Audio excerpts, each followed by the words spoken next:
Welcome everyone to textbook super coaching. आप सभी का स्वागत है। मेरा नाम है शुभम अग्रवाल और मैं आप लोगों को सिविल इंजीनियरिंग के लिए मेंटोर करता आया हूँ। देखिए, आज फिर एक खास सेशन है। इस सेशन के अंदर हम लोग बात करेंगे प्रकाश से। प्रकाश एक स्टूडेंट है जिन्होंने अभी रिसेंटली आरआरबी जेई क्लियर किया है।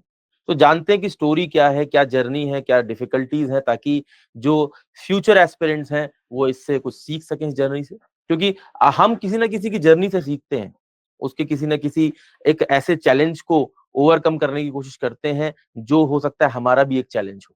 तो welcome Prakash to textbook. और थैंक सबसे यू पहले सर। आपको बधाई हो कि आपने आरआरबी जेई क्लियर कर लिया है। और मैं चाहता हूं कि आप एक बेसिक इंट्रोडक्शन के साथ शुरू करें कि आप कौन हैं, आप कहाँ से आते हैं, क्या क्वालिफिकेशन है, घर में कौन है, और क्या एक वो चीज है जो आप बच्चों को बताना चाहते हैं। सर मेरा नाम प्रकाश चौहान है। मैंने बीटेक विदिशा से किया है, सम्राट अशोक टेक्नोलॉजिकल इंस्टीट्यूट। और सर अभी रिसेंटली पास आउट हुआ हूँ मैं 2024 में। ओके, तो आप कहाँ किस शहर शहर के रहने वाले हैं? जी सर, मैं एमपी के खरगोन डिस्ट्रिक्ट से हूँ, सतवाड़ा ओके। गांव से। ओके, और किस जोन से अप्लाई किया था आपने? सर भोपाल जोन से किया था मैंने। भोपाल जोन से किया था। ओके, जी एमपी से हैं तो भोपाल जोन से अप्लाई किया, अपने जोन से अप्लाई किया, ठीक है। बहुत सारे बच्चों को ऐसा भी लग रहा था कि यार किसी और जोन से कर लेता हूँ, मुंबई जोन से कर लेता हूँ। तो आपने मुंबई जोन से क्यों नहीं किया? वहां पे तो वैकेंसी ज्यादा दिख रही थी। सर इसीलिए नहीं किया, मतलब पास में हो जाता है तो मतलब अब जॉब पूरे टाइम ही करना है तो फिर पास में रहता है, थोड़ा बेटर रहता है। हाँ, इस वजह बिल्कुल सर, से मेरे को लगता नहीं है कि अच्छी चॉइस है आपकी। ठीक है। और अच्छा अच्छा अच्छा, परिवार में कौन है आपके? सर ज्वाइंट फैमिली है मेरी तो। ओके। मेरे पापा है, दो अंकल हैं। वो भी ओके। काफी सपोर्टिव है, मतलब ओके। उन्होंने ही मुझे तैयारी करने के लिए आगे भेजा कि आप जाओ करके। आरआरबी की जब नोटिफिकेशन आया था उसी टाइम में प्रिपरेशन करने के लिए आया था, मतलब फर्स्ट हम्म। एग्जाम ही था मेरा। अच्छा, तो घर तो वालों पहली का ही बार में ही सपोर्ट पढ़ के बना क्रैक तो। कर दिया पेपर? जी सर, एमपी सब इंजीनियर दिया था मैंने इससे पहले, ओके। लेकिन तैयारी नहीं थी मतलब। अच्छा, तो उसमें ऐसा क्या आपको लगा कि जैसे आप पेपर देने गए होगे, आपने कहा मेरी तैयारी नहीं थी, और अभी आप तैयारी करके गए होंगे, ऑब्वियस सी बात है। तो एमपी सब इंजीनियर में ऐसा क्या लगा कि यार ये कर लिया होता तो मेरा सिलेक्शन हुआ होता? क्योंकि कहीं ना कहीं आपने उस चीज का इस्तेमाल अपने आरआरबी जेई में किया होगा। सर उस टाइम पे मैंने नोट्स नहीं बनाए थे, शॉर्ट नोट्स नहीं थे, रिवाइज रिवाइज नहीं हो पाया था बराबर। और ठीक है। सर खासकर टेक्स्ट बुक के मॉक टेस्ट थे, मैंने आरआरबी जेई में काफी सारे टेस्ट दिए, मतलब 250 से 300 टेस्ट दिए। तो ओके। वही लगता है कि मॉक टेस्ट देके ही हुआ है, मतलब। ओके, तो अच्छा, उससे लेकिन मॉक टेस्ट देने के लिए कुछ पढ़ा होगा, ठीक है ना, कि भाई कहीं से तो नोट्स बनाए होंगे या फिर अपने सिलेबस को कंप्लीट किया होगा, तो वो कैसे किया आपने? सर मैंने ऑनलाइन वीडियोस यूट्यूब से किया था। ठीक है। और फिर मॉक देने के बाद में जो गलतियां होती थी उनको एक बुक में नोट करते गया तो उस ठीक वक्त है। से नोट्स अच्छे से प्रिपेयर हो गए मेरे। ठीक है। ओके, तो यूट्यूब वीडियोस आपके लिए कितने फ्रूटफुल रहे, आपको क्या लगता है? सर अच्छे से, मतलब उसी से प्रिपेयर किया है मैक्सिमम। ओके। ठीक है। और आपने कहीं इसके अलावा कहीं ज्वाइन किया या नहीं किया? फिर पीडब्ल्यू की क्लासेस ली थी मैंने। ठीक है। हाँ, फिर मुझे थोड़ा सा सिलेबस का लगा इशू उसमें, तो फिर मैंने दूसरी जगह भी ट्राई किए, यूट्यूब वगैरह से फिर कंप्लीट किया, मतलब। ओके, तो क्या इशू, मतलब जैसे मैं जानना चाहता हूँ कि क्या इशू लगा आपको, तो फिर आपने यूट्यूब का रास्ता जो है अपनाया?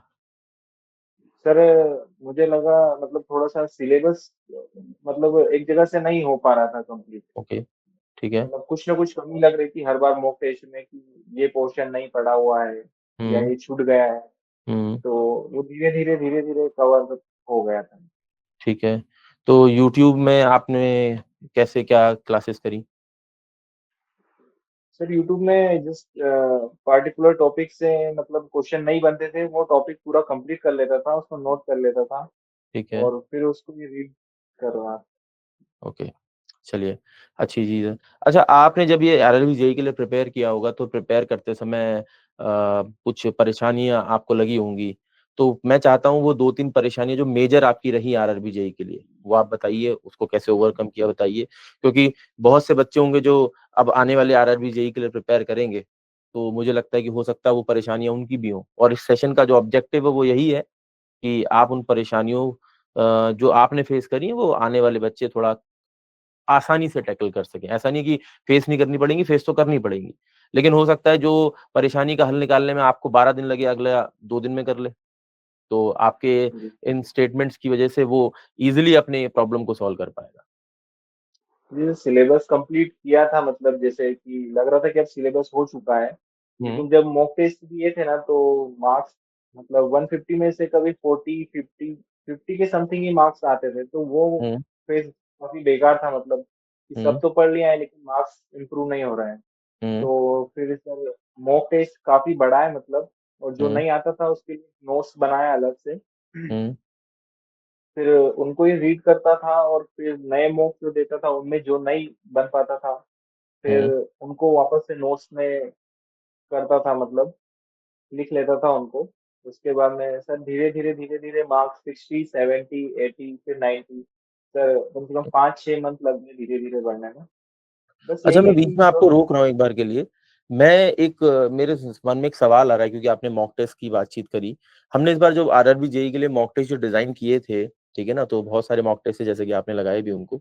तो उसमें कई सारे बच्चों ने कहा कि आपने बहुत हार्ड मॉक टेस्ट डिज़ाइन कर दिए हैं, बहुत इर्रेलेवेंट बना दिए हैं, आरआरबी जेईई के किसी काम के नहीं है और ये वो। और आप कह रहे हैं कि आरआरबी जेईई में ही मेरे को जो मॉक टेस्ट आप लोगों ने डिज़ाइन किए, वो काफ़ी हेल्प किया। तो मतलब जो एक कई बच्चों ने मुझसे ऐसा भी कहा है और एक आप हैं जो सेलेक्ट हुए हैं, आप भी ऐसा कह रहे हैं।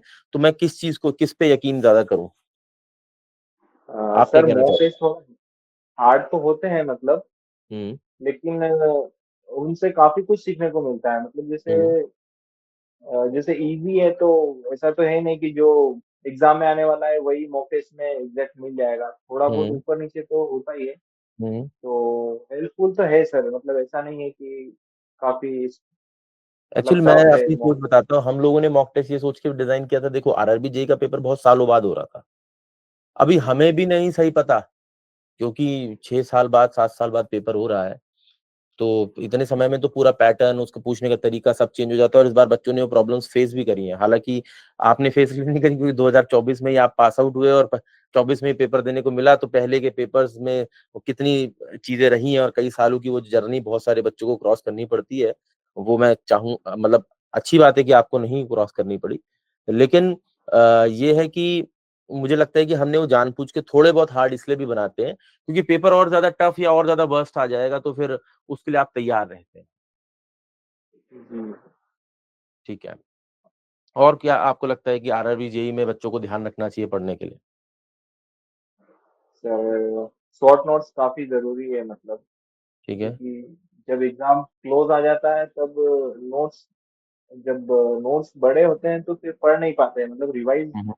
रेगुलर होना चाहिए, तो शॉर्ट नोट्स बहुत ज़रूरी है, मॉक टेस्ट हुँ, हुँ। बहुत ज़रूरी है।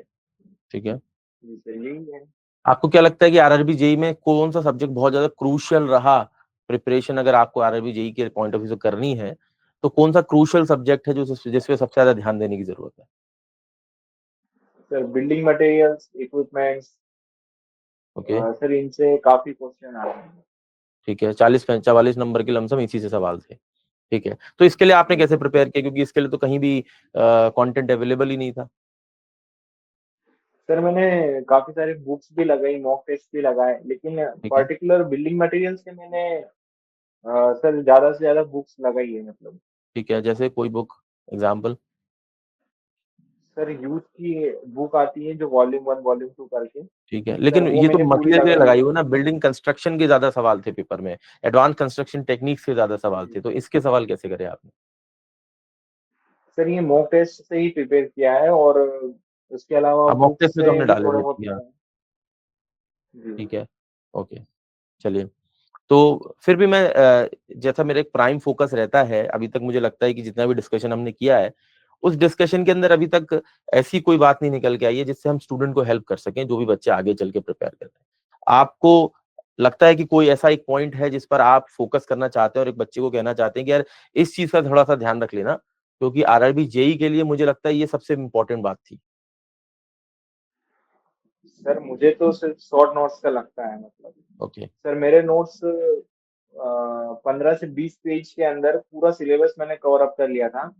ओके और मुझे लगता है कि वही मेरा पॉइंट है कि शॉर्ट नोट्स की वजह से ही मेरा सिलेक्शन हुआ है, ओके क्योंकि सर चलिए। दो तो दो दिन शॉर्ट के नोट्स अंदर एक अंदर वो बहुत रिवाइज हो जाती इम्पोर्टेंट फैक्टर है, क्योंकि आखिरी के समय में बड़े से सिलेबस का एक छोटा सा आपने पार्ट एक्सट्रैक्ट कर लिया जो बहुत इंपॉर्टेंट है, और एग्जाम से पहले आपने उसके रिवीजन पर फोकस किया। है। जी सर। ओके ठीक है। तो अभी जैसे आरआरबी जेई हो गया, अभी सिलेक्शन हो गया, ठीक है ना, आपका डीवी हो गया है, जी सर हो गया है। ठीक है। तो डीवी के पॉइंट ऑफ व्यू से कोई दो चार चीजें बताना चाहो बच्चों को कि यार डीवी में ये चीज थोड़ा सा रही थी, कुछ बच्चों का इस पॉइंट पर थोड़ा सा अटक रहा था, ऐसा कुछ डीवी को लेकर कहना चाहो। सर डीवी काफी सिंपल है और वो भी सपोर्टिव रहता है स्टाफ। अगर ठीक है। कोई प्रॉब्लम है तो आप एफिडेविट बनवा के और हो जाता है, मतलब ऐसा हम्म कुछ नहीं है कि वो मना कर देंगे या बाहर कर देंगे, ऐसा कुछ भी नहीं है। हम्म। तो आपकी काफी कैटेगरी सपोर्टिव कौन है। सी लगती है? सर ओबीसी लगती है। ओबीसी लगती है, ठीक है। तो ओबीसी सर्टिफिकेट आपने बनवाया होगा, जी सर मैंने ओबीसी एनसीएल बनवाया था, जो ठीक है। रेलवे के नोटिफिकेशन में था ना, उसी से हम्म। बनवाया। वही मांग ठीक रहे हैं, वो भी वही मांग रहे हैं। ठीक है। तो सर्टिफिकेट बनवाने के लिए एक बच्चा अगर अपना ओबीसी एनसीएल का सर्टिफिकेट बनवाना चाहता है तो क्या करना चाहिए उसको, कैसे बनेगा वो? सर वो जो रहता है नोटिफिकेशन में जो फॉर्मेट दिया है, हम्म वो फॉर्मेट फिल करके और तहसील में चले गया था मैं। वहां पे हम्म। उन्होंने 2 दिन में ही दे दिया था। 2 दिन में दे दिया था, और कुछ पैसे लिए थे? जी। नहीं सर कुछ नहीं दिया। अच्छा ठीक है। ठीक है, तो और आपने उसको एज इट इज डीवी के समय पर दे दिया, जी सर। ठीक है। और क्या क्या और डॉक्यूमेंट आपको लेके जाने पड़े? सर मेनली तो 10, 12 और जो सेमेस्टर वाइज मार्कशीट है, वो हम्म सारी मार्कशीट मांग रहे हो, मतलब पूरी हम्म 8 होना चाहिए।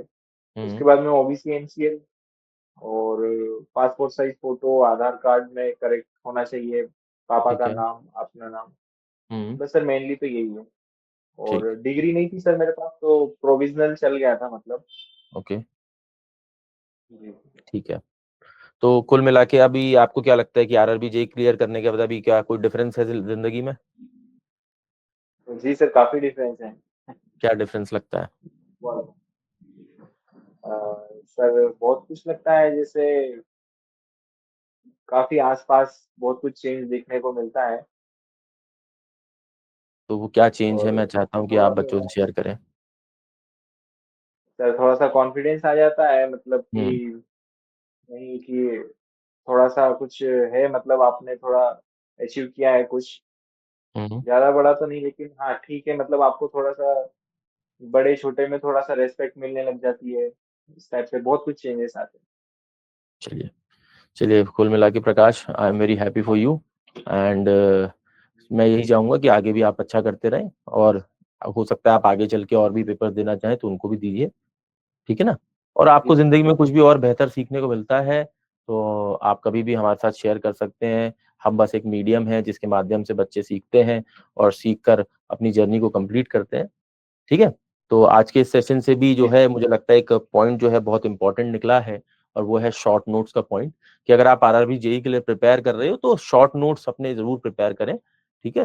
क्योंकि उन शॉर्ट नोट्स के पॉइंट को अगर आप देखें तो आखिरी के समय में एक बड़े से सिलेबस को रिवाइज करना, जैसे कि आपने कहा, कि एक थोड़ा चैलेंजिंग टास्क हो जाता है, और उसको रिवाइज करने के लिए शॉर्ट नोट्स बनाना इंपॉर्टेंट है, ताकि आप आखिरी के दिन अपने उन इंपॉर्टेंट पॉइंट्स के ऊपर फोकस कर सकें और अपने पेपर में जाकर उनको अच्छे से इम्प्लीमेंट कर सकें। और दूसरा, मॉक टेस्ट जो है कि आप कितना भी पढ़ लें, ठीक है ना, लेकिन पढ़कर इंप्रूव करने के लिए जो रास्ता आपको अपनाना है वो मॉक टेस्ट है। मॉक टेस्ट आपको अपने नंबर्स इंक्रीज करने में, अपना कॉन्फिडेंस इंक्रीज करने में काफी मदद करते हैं, राइट प्रकाश? जी सर। ओके। चलिए, बहुत बहुत धन्यवाद इस सेशन को ज्वाइन करने के लिए, and be happy and have a bright future ahead. Thank you sir. Okay okay Prakash, take care.